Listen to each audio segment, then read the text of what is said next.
Next 9 news देख रहे हैं आप और मैं हूं आपके साथ प्रज्ञा सिंह। क्या अरविंद केजरीवाल अब जेल जाने वाले हैं?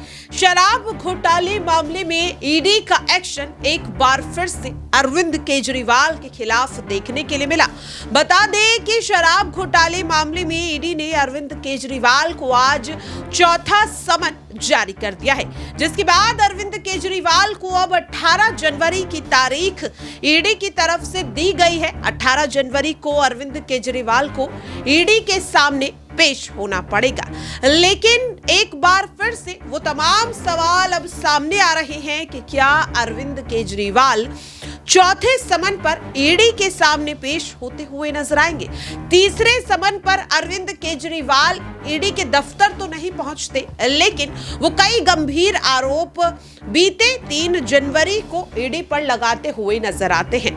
तीसरे समन पर अरविंद केजरीवाल ने ईडी की कार्रवाई को लेकर किस तरह से कई बड़े खुलासे किए थे, पहले आप वो सुनिए। कई बार सुना होगा, 2 साल से बीजेपी की सारी एजेंसीज कई रेड मार चुकी हैं, कई लोगों को गिरफ्तार कर चुकी हैं, लेकिन अभी तक एक भी पैसे का हेरफेर कहीं नहीं मिला, कहीं से एक भी पैसा नहीं मिला। अगर भ्रष्टाचार वाकई हुआ है तो इतने करोड़ों रुपए गए कहां? क्या सारा पैसा हवा में गायब हो गया?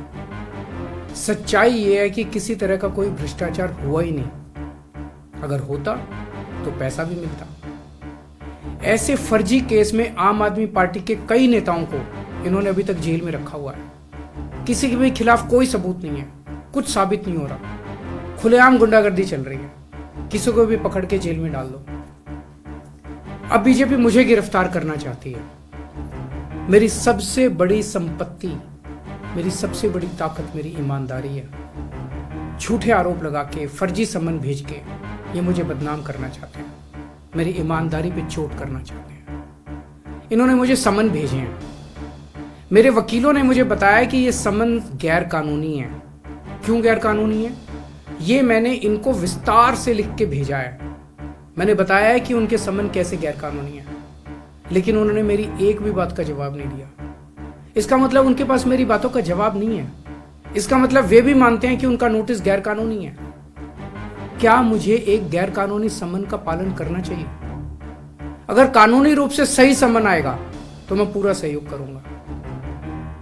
बीजेपी का मकसद जांच करना तो है ही नहीं। इनका मकसद तो लोकसभा चुनाव में मुझे प्रचार करने से रोकना है।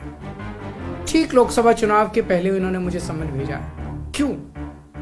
इस जांच को चलते 2 साल हो गए। अभी ठीक लोकसभा चुनाव के पहले मुझे क्यों बुलाया जा रहा है? पहले क्यों नहीं बुलाया? सीबीआई ने मेरे को 8 महीने पहले बुलाया था। मैं सीबीआई में गया था, उनके सारे जवाब भी दिए थे। लेकिन अब ये लोग ठीक लोकसभा चुनाव के 2 महीने पहले मुझे बुला रहे हैं। तो बीजेपी का मकसद कोई पूछताछ करना थोड़ी है।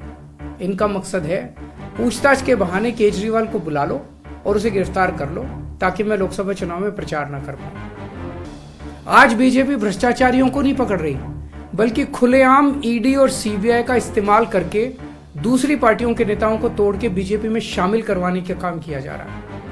एक नहीं, 2 नहीं, कितने उदाहरण हैं जहां किसी पार्टी के नेता के खिलाफ ईडीआई सीबीआई के मामले चल रहे थे या उन पे गंभीर आरोप लगे हुए थे।